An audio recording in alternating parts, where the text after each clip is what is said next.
प्रेम से बोले शंकर भगवान की जय। हर हर महादेव। देवों का देव महादेव जी के चरण में प्रणाम करती हूँ, मेरा प्रणाम स्वीकार हो। माता गौरी पार्वती के चरण में प्रणाम करती हूँ, मेरा प्रणाम स्वीकार हो। गणपत ललनवा के चरण में प्रणाम करती हूँ, मेरा प्रणाम स्वीकार हो।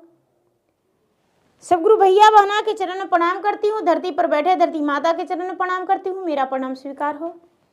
गुरु भाई बहना, मैं एक कथा सुनाने जा रही हूँ। इस कथा को पूरा सुनिए और रहस्य जानिए। आदि नहीं आदि सुनने में शिव गुरु का अपमान होती है, पूरा सुनने में ज्ञान होती है। इसलिए कथा को पूरा सुनिए और रहस्य जानिए। हर हर महादेव, घर घर महादेव। गुरु भाई बहना, एक राजा थे और एक रानी। राजा साहब का कोई संतान नहीं होता था, तो राजा साहब बहुत दुखी रहते थे। एक दिन के बात है कि राजा बगीचे में बैठे हुए थे और पक्षियों की भाषा सुन रहे थे। जब पक्षी की भाषा सुन रहे थे तो एक तोता एक तोती थी। दोनों आपस में बड़े प्यार से बातें कर रहे थे।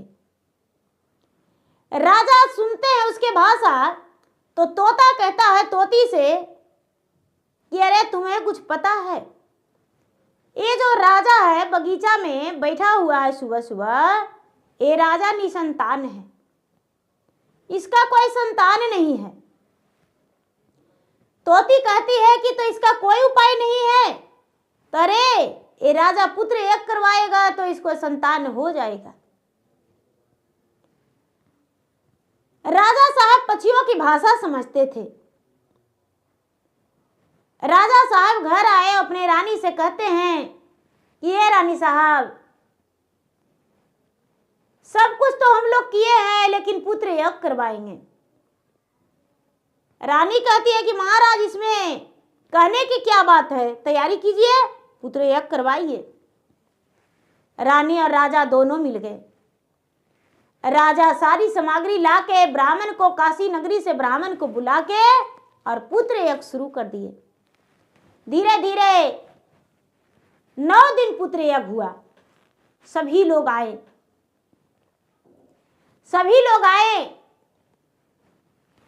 महात्मा लोग आए, यज्ञ करवाए। कन्याकुमारी को भोजन हुआ, सब कुछ वहां पे यज्ञ पूरा संपूर्ण हो गया। धीरे धीरे समय बीतने लगा। कुछ ही दिन के बाद रानी गर्भवती हो गई। 9वां महीना के बाद एक सुंदर पुत्र जन्म लिया।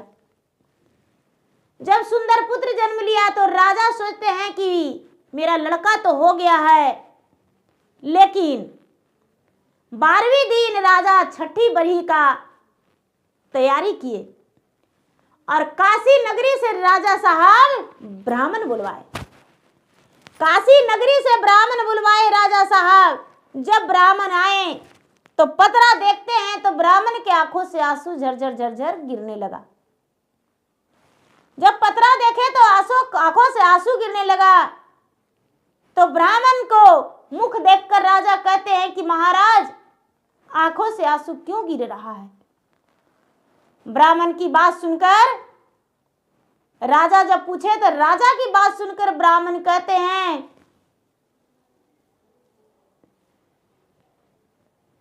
दुख बाके बतिया राजा कह लो न जा, अरे कह लो न जा है जी, कहल भी ना रह लो न जा रे की। धरती फटा तो राजा खिला, तिया का सवायर खिला, तिया का सवाजी, एहुरे पातरवा नाही देखती रे की। तोहरो लड़िकवा राजा बड़ा, छातर बालिया रे बड़ा, छातर बालिया जी, उन को के ऊंचा है लीलार वरे की। जेहि दीन करवा राजा बेटा के विवाह वायर बेटा के विवाह वाजी। वही दीना बेटा मरी जाइए रे की। एक गुरु भाई बहना ब्राह्मण है जो कहते हैं कि क्या बतावे, लगता है कि धरती फट जाए जो समा जाए कि आकाश खिल जाए। हमको तो बेकार पत्रा देख लिए, अब नहीं भी बतावेंगे तो आप बोलिएगा कि मुझे बताए नहीं। राजा झरझर रोने लगे, रानी का आंखों से गंगा जमुना बहने लगा। लोग कहते हैं कि चिंता मत करिए, शादी मत कीजिएगा बेटा के, तब तो नहीं कुछ होगा। राजा रानी दोनों चुप हो गए। धीरे धीरे समय बीतने लगा, लेकिन बेटा जो है उसका नाम भोला रख दिया गया। राजा के बेटा का भोला नाम रख दिया गया।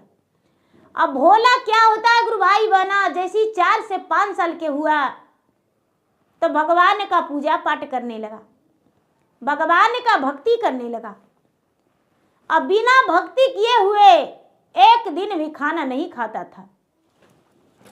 राजा रानी अपना बेटा को हर चीज छूट दिए हुए थे कि जो भी बेटा करेगा वही अच्छा है, जैसे भी बेटा कहेगा वो अच्छा है, जे कहेगा से सुनेंगे।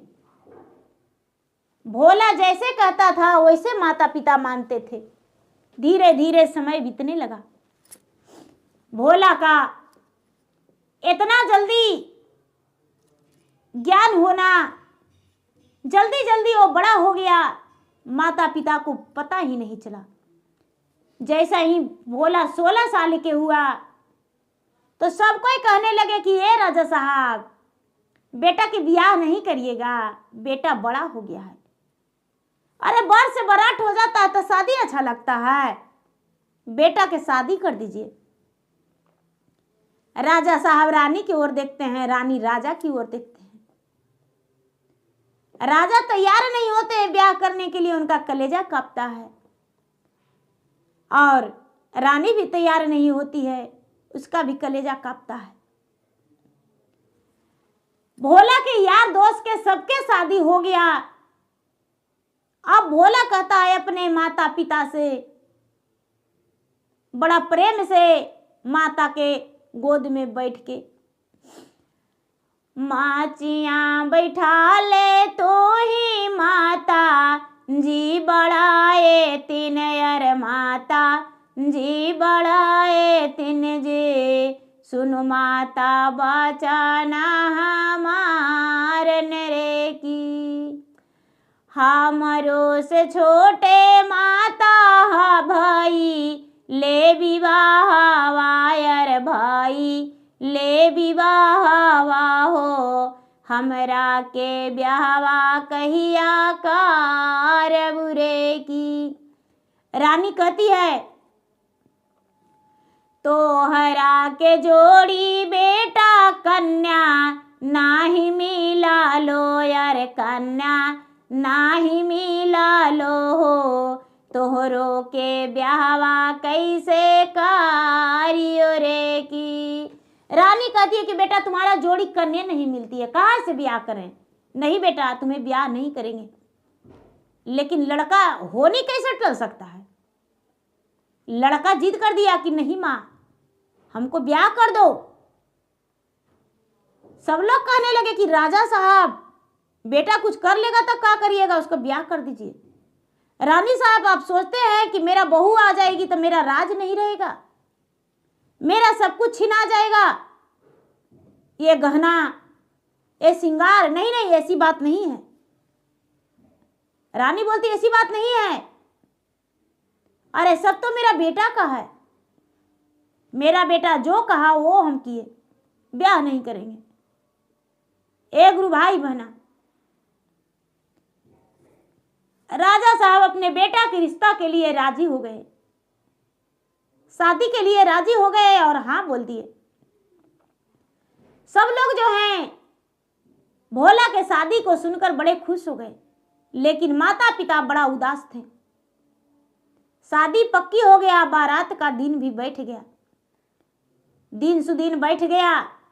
अब क्या होता है गुरु भाई बहना, सब लोग शादी में तैयारी कर दिए।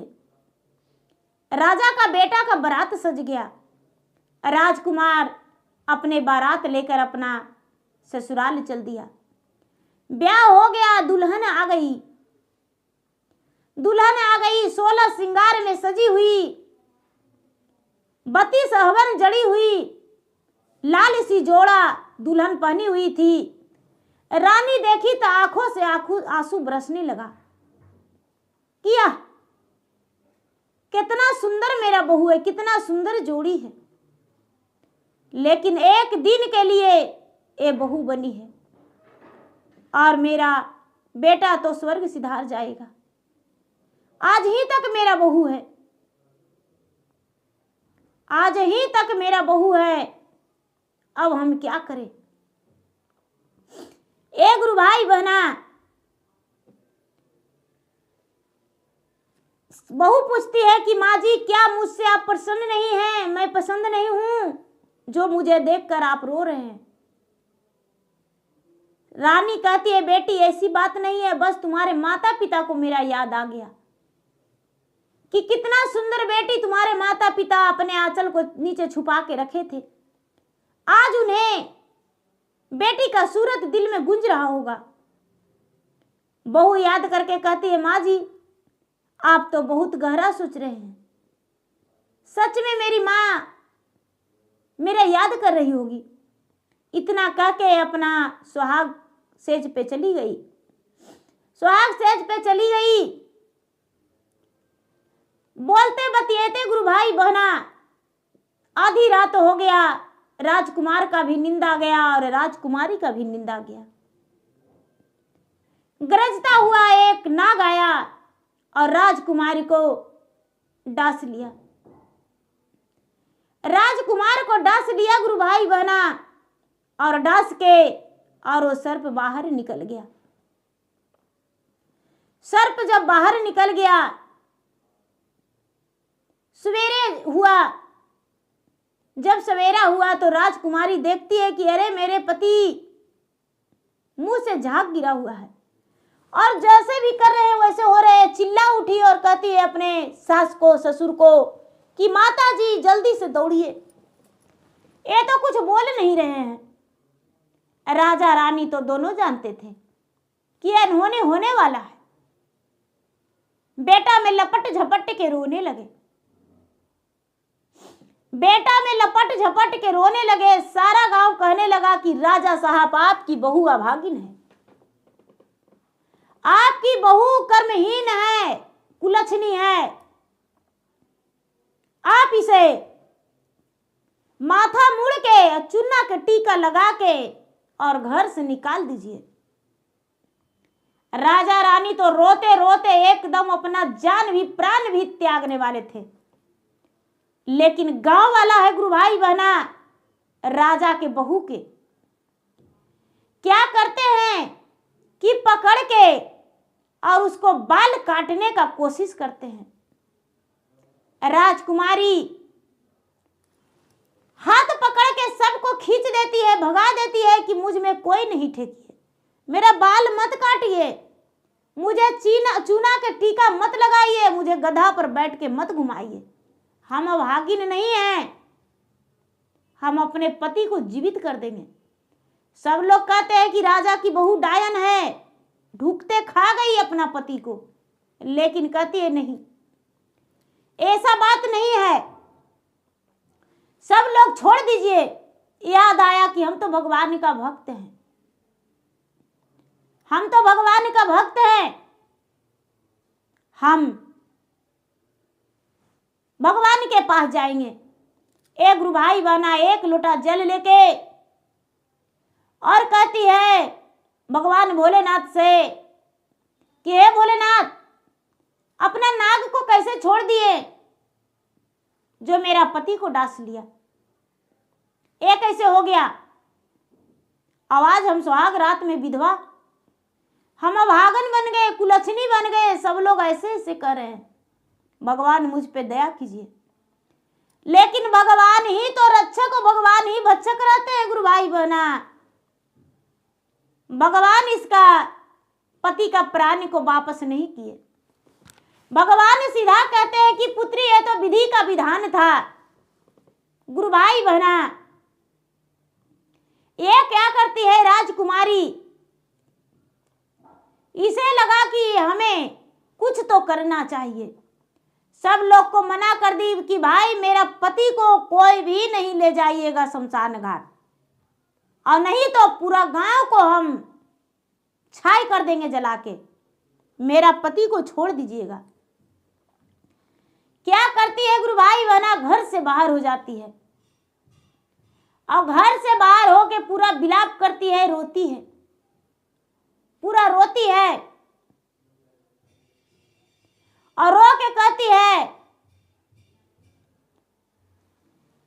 16 सिंगरवा नागिन साजल, मोरे बदाना मायर साजल, मोरे बदाना माहो, सजी गई ले लाल रंग जोड़न रे की, सजियो में गई ले नागिन बाती से आबराना मायर, बाती से आबराना माहो, सजी गई ले लल का सिंदूर रे की। पति जी से हम नागिन बोला, हूँ न पाबाली, अरे बोला हूँ न पाबाली हो, छोड़ी दियले हमारा के साथ रे की। लाल का चुंदरिया नागिन कैसे हम उतारियो, अरे कैसे हम उतारी आई हो, कैसे धोइयो मांग कैसे दूरन रे की, कैसे में फोरियो नागिन हाथे शंखा चूड़िया, अरे हाथे शंखा चूड़िया हो, कैसे उतारियो बती सबरान मरे की। पाल भर खातिर नागिन देदा दारसाना मायर, देदा दारसाना माहो, तोहरा के करी हाथ जोड़िन रे की। जाए से तड़ापो नागिन बिना जाला के मछाली आयर, बिन जाला के मछालिया हो, ओइसी तड़ापो जियरा मोरन रे की। ए दीदी बेचारी अब सोचती है कि नाग तो डसवे किया है, तो क्यों ना हम नागिन को बुलावे, कुछ तो उपाय करना होगा। नागिन से कहती है कि हे नागिन, एक दिन के लिए मुझे शादी का जोड़ा मिला, 16 श्रृंगार मिला, मांगे में सिंदूर सजा, अब हम कैसे उतारे मुझे नहीं पता है, हम कैसे उतारे, हमें दर्शन दो नागिन और मुझे उतारने का उपाय बताओ। एक स्त्री के जाति का विलाप सुन के नागिन नाग से कहती है कि हे नागराज, आप उस सुहागिन स्त्री का पति का डांस लिए, वो बेचारी ये भी नहीं जानती है कि पति का सुख कैसा होता है, उसका मांग में सिंदूर सजा और आप डांस लिए। हम जाते हैं उसको पास, क्या बोलती है, हमें बहुत ममता लग रहा है, हम जाएंगे। जो नाग है, नाग कहते हैं कि मत जाओ, मनुष्य जो है मानव है वो छली होते हैं, वो छल करेंगे तुम्हारा प्राण ले लेंगे। नागिन कहती है कि चाहे मेरा प्राण ले ले, अग्नि में जला दे, लेकिन हम अवश्य जाएंगे रानी के पास, राजकुमारी के पास, और जाके हम उसे कहेंगे कि हाँ मेरा नाग डासा है। एक गुरु भाई बहना, नागिन जो है नागलोक से हनकते एकदम आके नागिन राजकुमारी के पास लौटने लगी और कहती है कि बहन क्या बोलती हो, पुत्री तुम क्या बोलती हो, बताओ। नागिन को पकड़ के और कहती है कि हे नागिन, ये जो तुम्हारा लाल रंग का सजा हुआ सिंदूर है मेरा श्राप से भस्म हो जाएगा, तेरा सारा पुत्र भी मर जाएगा और तुम एक विधवा बन के रहोगी, और नहीं तो मेरा पति का प्राण वापस करो। नागिन कहती है कि पुत्री ये तो विधि का विधान था, इसमें मेरा कोई दोष नहीं। बस जमराज जो थे आदेश दिए और तुम्हारा पति का मेरा पति डास लिए, इसमें मेरा पति का कोई दोष नहीं। नागिन कहती है तो क्या मेरे पति तो विधवा मुझे लिखा हुआ था, मेरे पति का तो आयु कम था, ठीक है, तुम्हारा कहना है कथन अनुसार कि मेरे पति का आयु सुहाग रात में मृत्यु था, लेकिन क्या मुझे भी सुहाग रात में विधवा होना लिखा था? नागिन कहती है कि नहीं, तो मेरा पति का प्राण लौटा दो और नहीं तो हम तुम्हें श्राप दे देंगे, हम तुम्हें श्राप दे देंगे जो सातों जन्म विधवा रहेगी। हम तो इस जन्म में विधवा हुए हैं ना, तुम सातों जन्म विधवा रहेगी। जिस दिन तुम्हारा जोड़ी मिलेगा उसी दिन तुम्हारा जोड़ी का प्राण निकल जाएगा, क्या सह पाएगी? नागिन कहती है कि नहीं, नहीं ऐसा श्राप मत दो पुत्री, हम तुम्हारे लिए भगवान से अर्जू करेंगे, विनती करेंगे और तुम्हारा पति का प्राण हम वापस लौटाएंगे।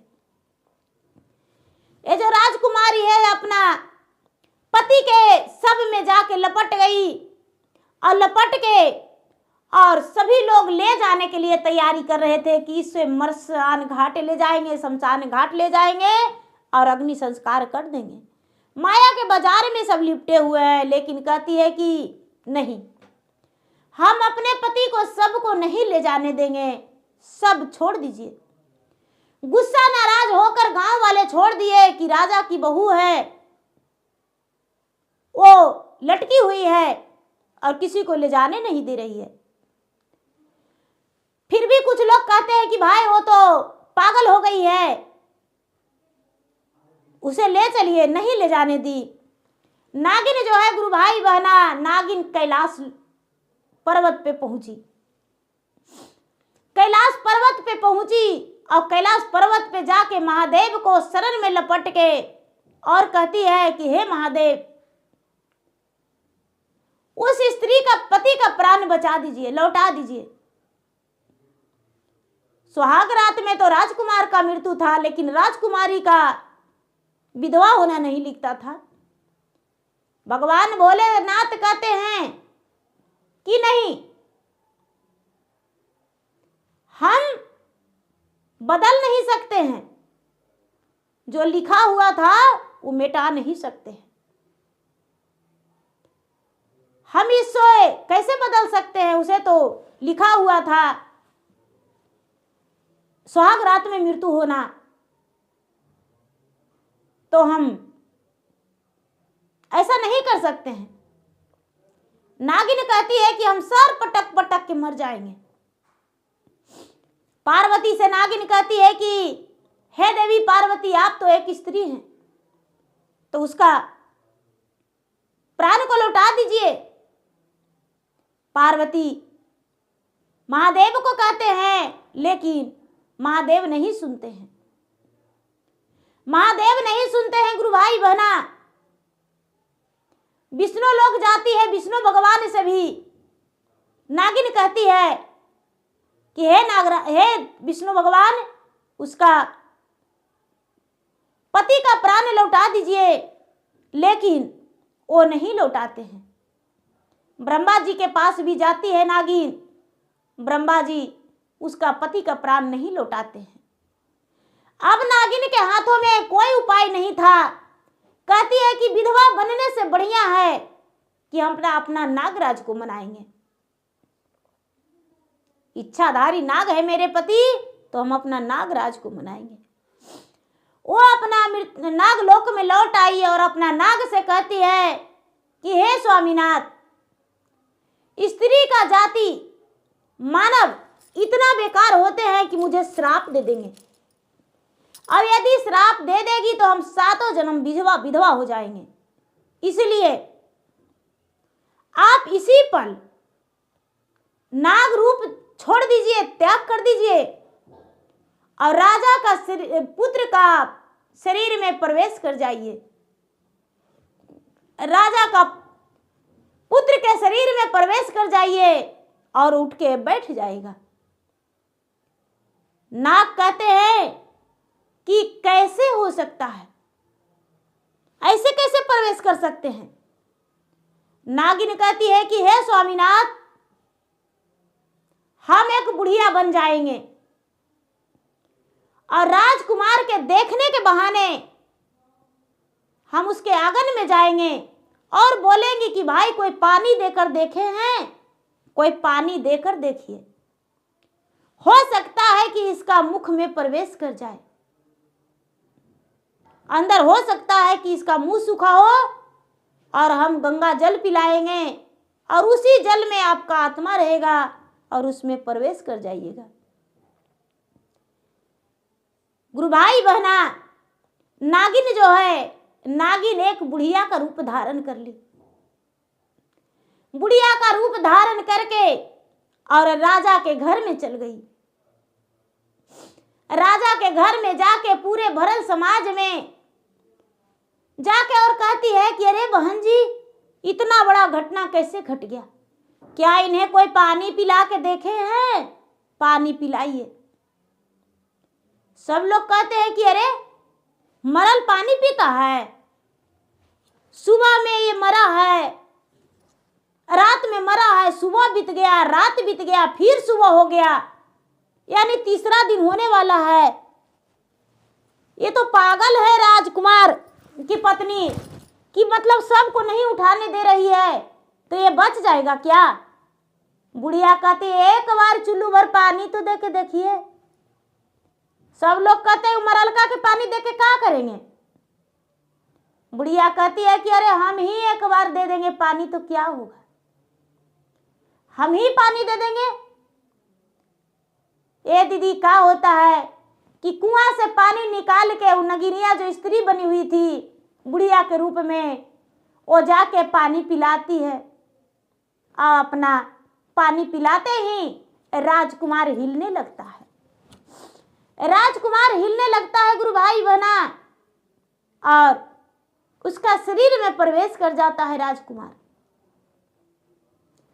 शरीर में प्रवेश करता है। ये जो नागिन है, नागिन क्या करती है कि बुढ़िया का रूप जो है त्याग करती है और अपना प्राण को त्याग देती है और एक नागिन बन जाती है। नागिन मर जाती है वहीं पे, और जो नाग है, नाग का आत्मा राजकुमार के शरीर में प्रवेश कर जाता है। राजकुमार के आत्मा शरीर में राजकुमार के आत्मा जो है, नाग के आत्मा राजकुमार के शरीर में प्रवेश कर जाता है और श्री राम जय शिव गुरु जय भोलेनाथ हर हर महादेव करते राजकुमार बैठ जाते हैं। सब लोग देख के चकित है गुरु भाई बहना कि अरे वो बूढ़ी माता कहाँ चले गए, 2-4 व्यक्ति वहां पर थे, कहाँ चले गए, कहाँ चले गए, लेकिन उसे नागिन बनते कोई नहीं देखे। जब नागिन बनते कोई नहीं देखे दीदी, देखते हैं कि एक सर्प मरा हुआ है। कहते अरे अरे अरे अरे ही सप्पा लगता है काटा है राजकुमार के, देखिए सप्पा मर गया और राजकुमार बच गए। सब लोग कहते हैं कि अरे बाप रे बाप, इतना विषैला सर्प इनको काटा था। राजकुमारी जो है गुरु भाई बहना नागिन के हाथ में लेके कहती है कि हे नागरानी, ये एहसान आपको हम जन्मों जन्मांतर तक नहीं भूलेंगे। आपने मेरे कारण प्राण को त्याग दिए, मेरे पति को जिला दिए। शायद मेरे पति को प्राण बचाने के लिए आप कितना किए होंगे और भगवान आपसे आपका प्राण मांगे होंगे, और आप मेरे पति के प्राण बचाने के लिए अपना प्राण त्याग दिए। राजकुमारी को नहीं पता था कि नाग जो है मेरे पति के शरीर के अंदर उसका आत्मा है। नागिन को बड़ी बढ़िया से राजकुमारी अपने ससुर को, सास को बोली, पति को बोली कि इसका फूलों के हार पहना के और जहां हम सोते हैं उसी कमरा में इसे मिट्टी में दबा दीजिए। प्रतिदिन हम पूजा करेंगे इसको, इस नागिन को। हम उसी जगह पे प्रतिदिन नागिन का नाम से पूजा करेंगे। सब लोग कहने लगे कि नहीं नहीं, दरवाजे पर सुंदर सा फूल के गजला पूरा शरीर में पहना के और मिट्टी में दबा दिए, और रानी राजकुमारी रोज उसको पूजा करने लगी। उसके पति का प्राण वापस लौट गया। सब लोग कहने लगे कि बाप रे बाप, राजा के जो बहू है, राजकुमार की पत्नी कितनी भाग्यशाली है, अपना पति का प्राण वापस ले आई, पति का प्राण वापस ले आई। जो राजा और रानी है दोनों अपने बहू को कहते हैं कि बहू मुझे क्षमा करना, मेरा बेटा का तो सुहाग रात में मृत्यु लिखा था, मेरा बेटा का सुहाग रात में मृत्यु लिखा था और हम तुम्हें नहीं बताए थे। राजकुमारी कहती है कि पिताजी इसका कोई जरूरत भी नहीं था, हम तो स्वयं नागिन को ही बोले कि भाई तुम्हें श्राप दे देंगे और मेरा पति का जिला दो, और नागिन ने देखिए अपना प्राण दे दिया भगवान के मनाने में और मेरा पति का प्राण लौटा दिया। गुरु भाई बहना, अब जो राजकुमारी है अपने पति के साथ सुखी जीवन बिताने लगी। अब उसका जो नाग का प्राण था उसे याद भी नहीं कि हम नाग योनि में थे, क्योंकि नागिन पहला कबूल कर ली थी कि जब मानव तन में आप रहेंगे तो आपको ये कल विसारना होगा। इस कल को बारे में आपको नहीं जानकारी होना चाहिए। आप मानव बन के ही रहेंगे और राजकुमारी का पति, राजा के पुत्र, रानी का पुत्र बन के रहेंगे और सुखी जीवन बिताएंगे।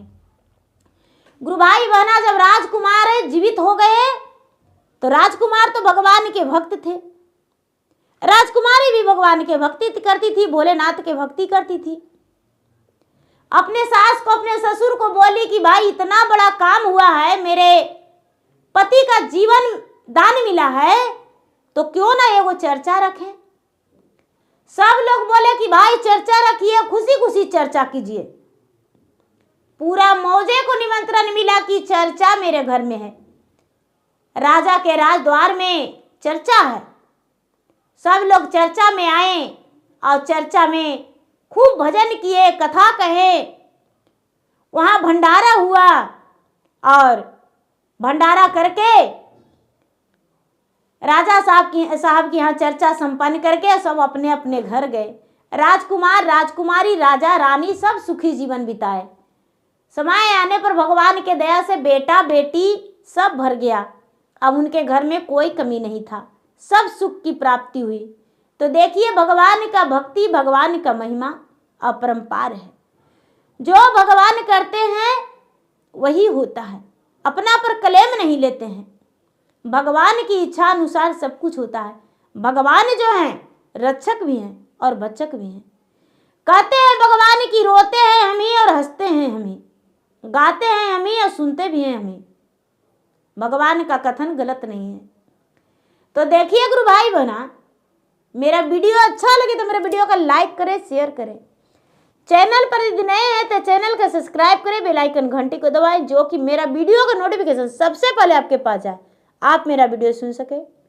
कमेंट बॉक्स में हर हर महादेव, जय शिव गुरु जरूर लिखें। धन्यवाद। हर हर महादेव, घर घर महादेव।